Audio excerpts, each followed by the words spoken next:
하나님이 함께 하시고 도와주십니다. 찬송가 342장을 부르십시다.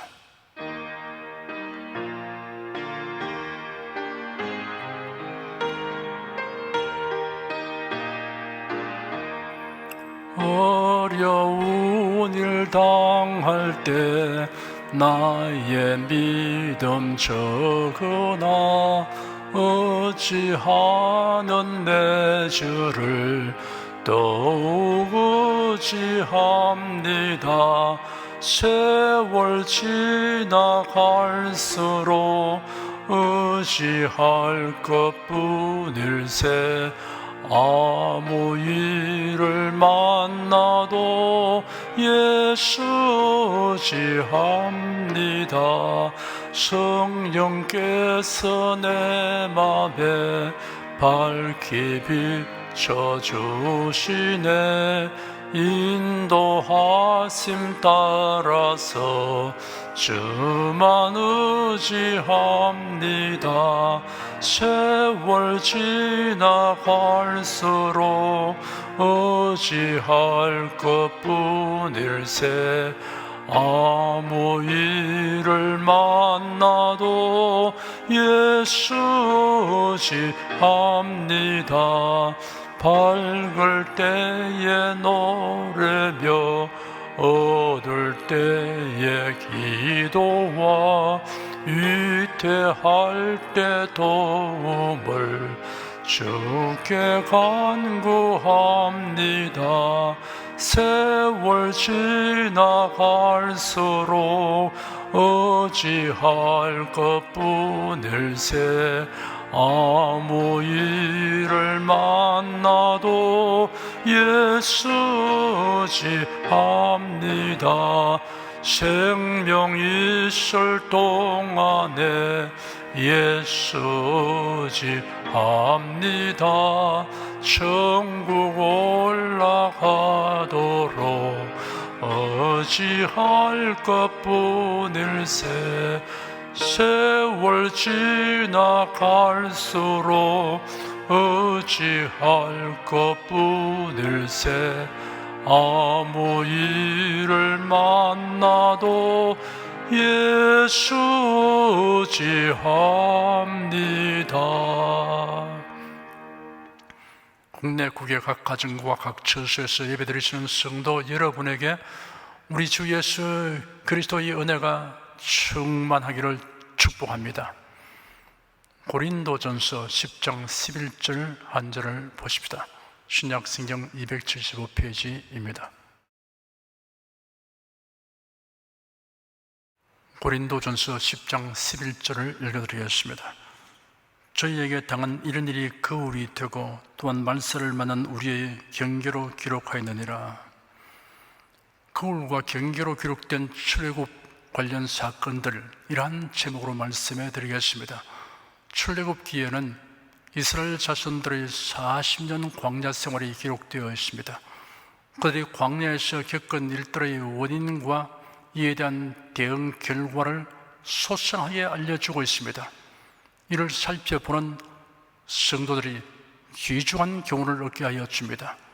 본문 고린도 전서에는 그들에게 일어난 이런 일들이 거울이 되고 또한 말세에 살고 있는 우리를 위한 경계로 기록되었다고 했습니다. 출애굽기는 주전 1440년경 기록되었습니다. 그런데 고린도 전서를 기록한 바울사도는 말세를 만난 우리가 거울과 경계로 삼도록 기록되었다고 말했습니다. 고린도 전서는 주 56년에 기록되었습니다.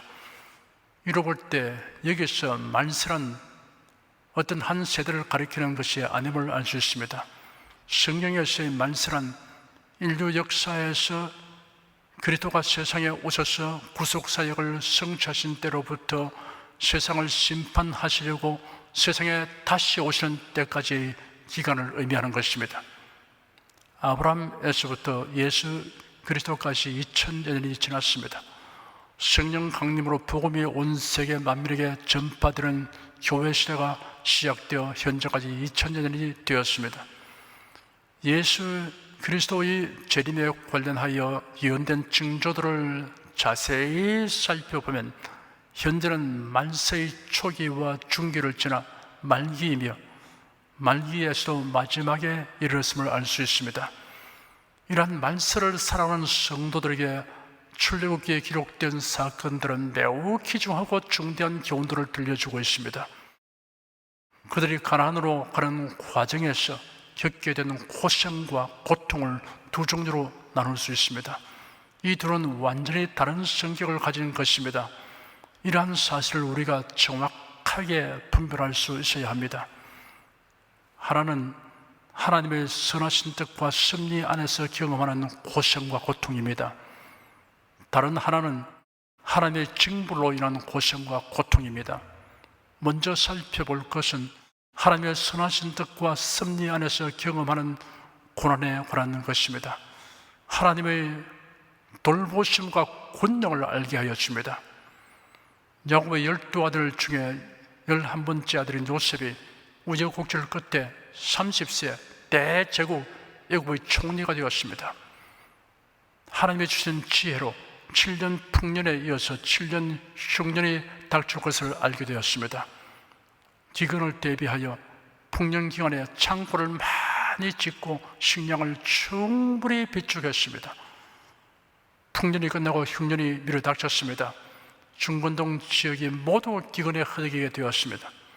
이웃나라 사람들이 양식을 구하려고 애굽으로 밀려들었습니다.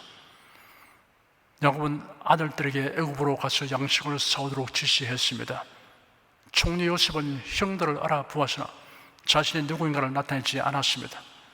기근이 계속되므로 형들이 한 번 더 양식을 사러 애굽에 왔습니다.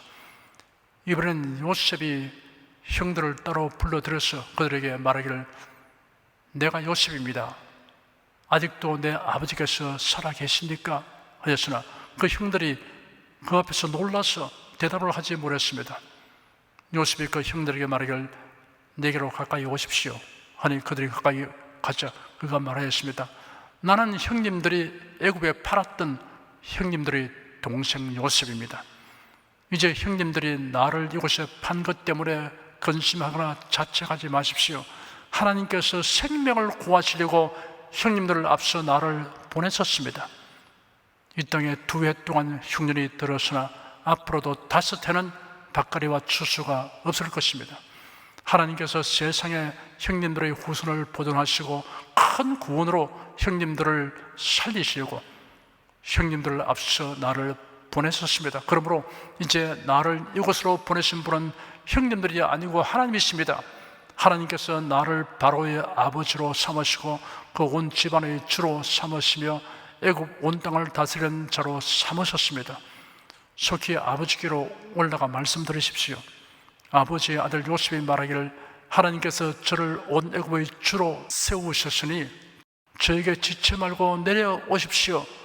그래야 아버지는 아버지의 아들들과 아버지의 손자들과 아버지의 양과 소와 아버지의 모든 소유를 가지고 고센 땅에 거주하여 저에게 가까이 계십시오.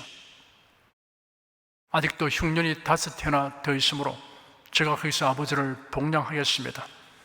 아버지와 아버지의 집안과 아버지께 속한 모든 것이 부족하지 않도록 하겠습니다 라고 하십시오. 형님들은 애굽에서의 내 모든 영광과 형님들이 본 모든 것을 내 아버지께 알리고 서둘러 아버지와 함께 이곳으로 내려오십시오. 그래 요셉의 초청으로 야곱은 70여명의 가소를 이끌고 애굽으로 이주하였습니다. 애굽 왕은 요셉의 청혼을 받아들여 야곱 일족이 목주하기에 적합한 고센 땅에 정착하도록 배려하며 선대하였습니다. 그리하여 야곱의 후손 곧 이스라엘 자손들이 고센 땅에서 생육하며 번성하여 갔습니다.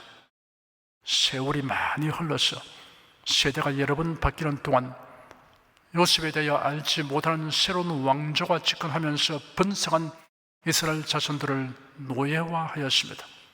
심지어 이스라엘 민족 만살 정책을 세워 시행하였습니다.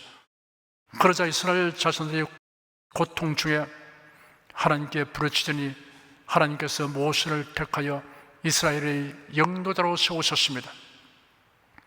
모세가 이스라엘 자손들을 자유하게 하려고 애굽 왕에게 가서 담판을 했으나 듣지 않았습니다.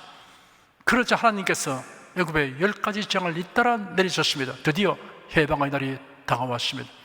이스라엘 자손들이 무작정 애굽을 떠나가는 것이 아닙니다. 그들의 조상 아브라함과 이삭과 야곱에게 하나님께서 언약하신 기업인 젖과 꿀이 흐르는 가나안 땅을 향하여 가는 것입니다.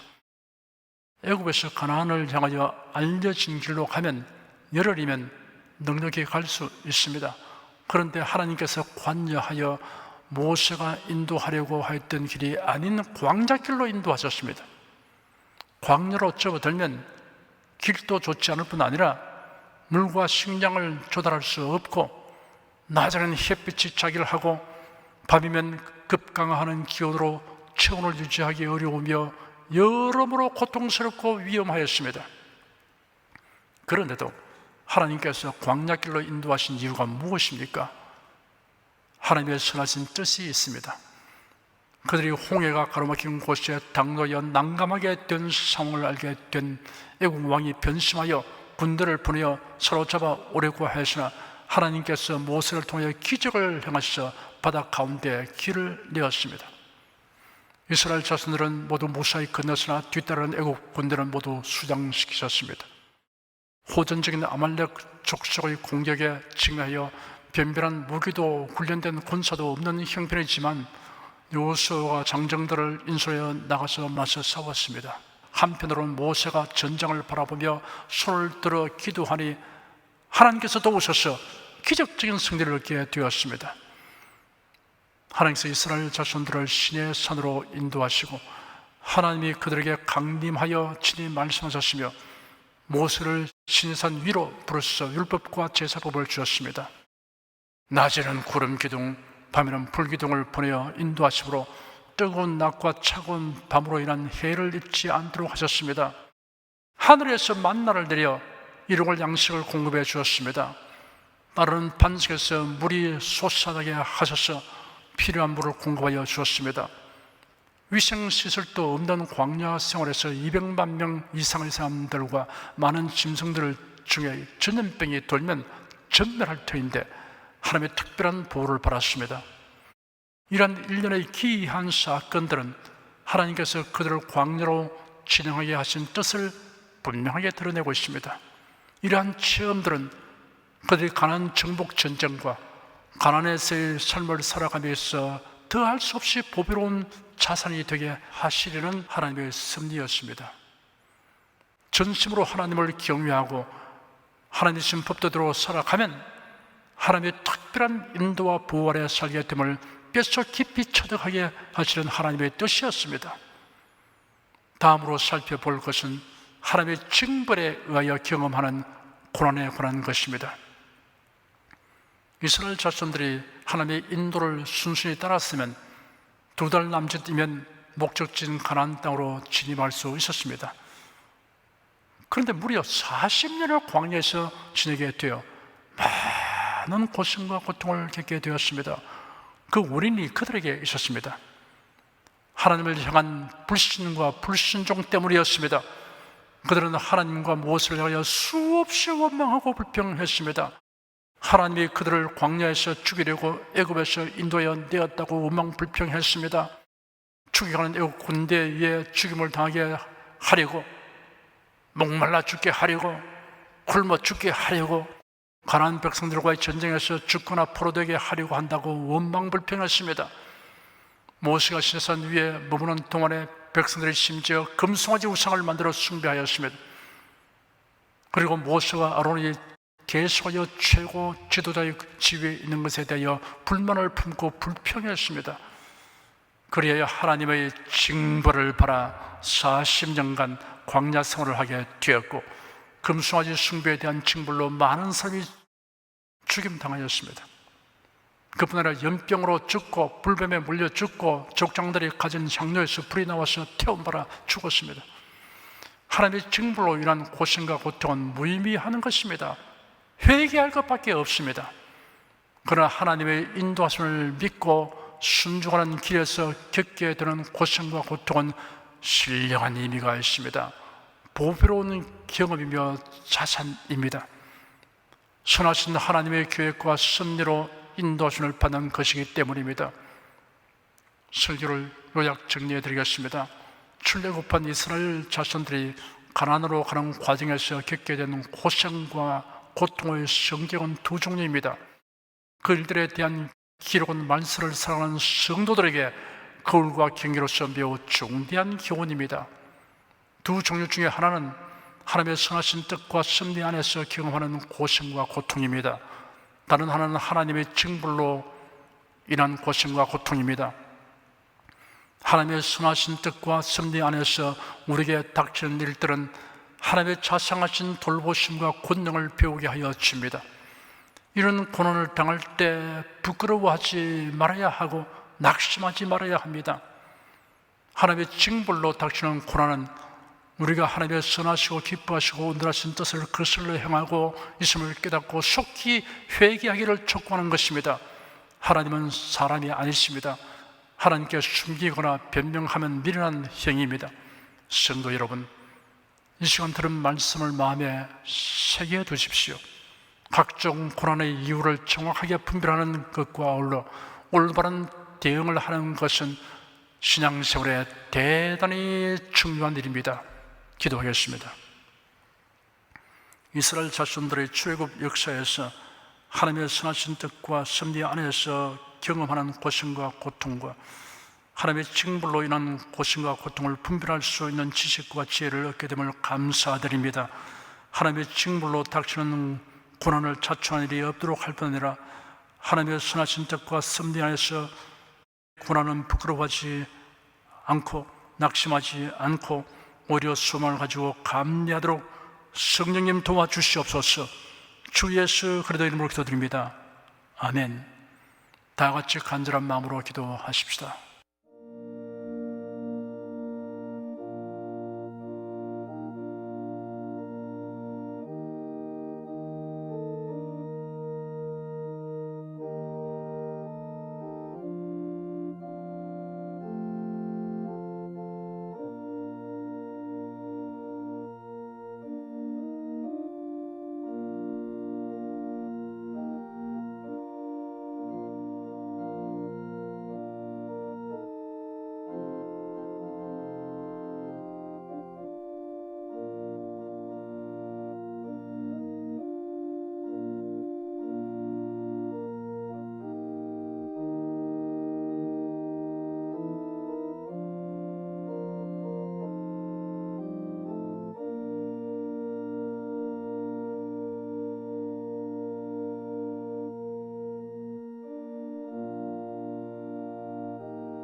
두려워 말라 내가 너와 함께 함이라 놀라지 말라 나는 내 하나님이 됨이라 내가 너를 굳세게 하리라 참으로 너를 도와주리라 참으로 나의 이로운 오른손으로 너를 붙들리라 내가 너를 굳세게 하리라 참으로 너를 도와주리라 참으로 나의 이로운 오른손으로 너를 붙들리라 아무것도 염려치 말고 오직 모든 일의 기도와 간구로 너희 구할 것을 감사함으로 하나님께 아뢰라 아무것도 염려치 말고 오직 모든 일의 기도와 간구로 너희 구할 것을 감사함으로 하나님께 아뢰라 그리하면 모든 지각에 뛰어난 하나님의 평강이 그리스도 예수 안에서 너희 마음과 생각을 지키시리라 아무것도 염려치 말고 오직 모든 일의 기도와 간구로 너희 구할 것을 감사함으로 하나님께 아뢰라 우리 소원의 응답은 주님 우리 기도의 응답도 주 우리 구세주 위대한 의사 오 할렐루야 만주의 주 여러분 가슴에 손을 얹으십시오. 우리 기도를 응답하시는 하나님을 앙망하시기 바랍니다. 병약한 분들은 아픈데 믿음의 손을 얹으십시오. 주 성령께서 우리 가운데 임하여 계십니다. 예수의 사랑과 능력과 대속의 은혜로서 우리를 치료하여 주십니다. 성령의 나타남과 능력으로 표적과 기사를 베풀어 주십니다. 나는 너희를 치료하는 여호와임이라 예수께서 가르치시며 천국 복음을 전파하시며 모든 병과 모든 약한 것을 고치시니라. 너희 중에 병든 자가 있느냐 위하여 기도할지니라.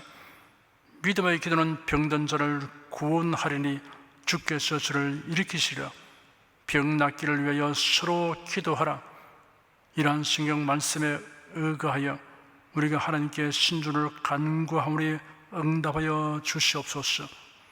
너희가 어찌 뭐라면 구하지 않기 때문이라고 말씀하셨으므로 기도하는 담력과 즐거움을 주니 감사합니다. 믿는 자들에게 이런 표적이 따르니니 병든 자에게 손을 얹으면 나으리라 하신 약속을 좇아 지금 연약하고 병든 곳에 손을 얹고 간구하는 모든 성도들에게 하나님의 권능이 임하여 낫게 하여 주시옵소서.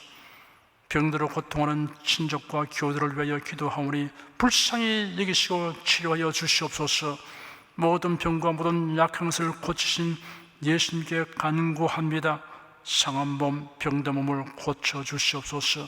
뇌, 구강, 혀, 척수, 갑상선, 림파선, 뼈, 골수, 인대, 관절, 디스크, 근육, 신경, 혈액, 혈관, 피부를 고쳐 주시옵소서. 시각기관, 청각기관, 심장, 호흡기, 소화기, 비뇨기의 기능이 완전하게 하여 주시옵소서. 예수 그리스도 이름으로 명한다. 병만은 물러가라. 통증과 염증은 나을지어다.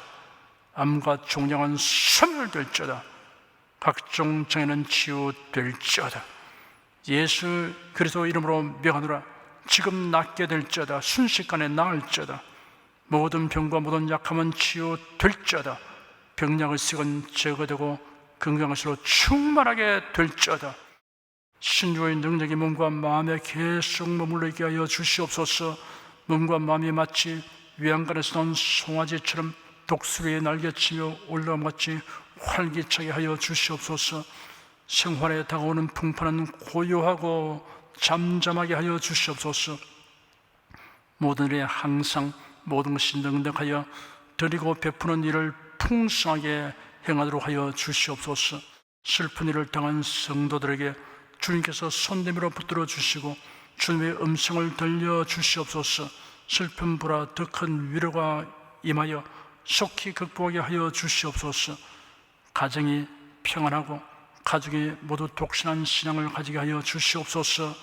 탁월한 지혜와 명철을 주셔서 모든 일을 바르게 분별하고 판단하며 선택할 수 있게 하여 주시옵소서. 어쩌나 오늘이나 동일하신 예수께서 지금도 우리를 용서하시고 치유하시며 위로하여 주니 감사합니다. 예수 그리스도의 이름으로 기도드립니다. 아멘. 내 믿음대로 될지어다. 축도하겠습니다. 우리 주 예수 그리스도의 은혜와 하나님 아버지의 사랑과 성령의 교통하심이 은혜와 진리 가운데 살아가는 모든 성도들을 위해 임하시옵기를 축원합니다. 아멘.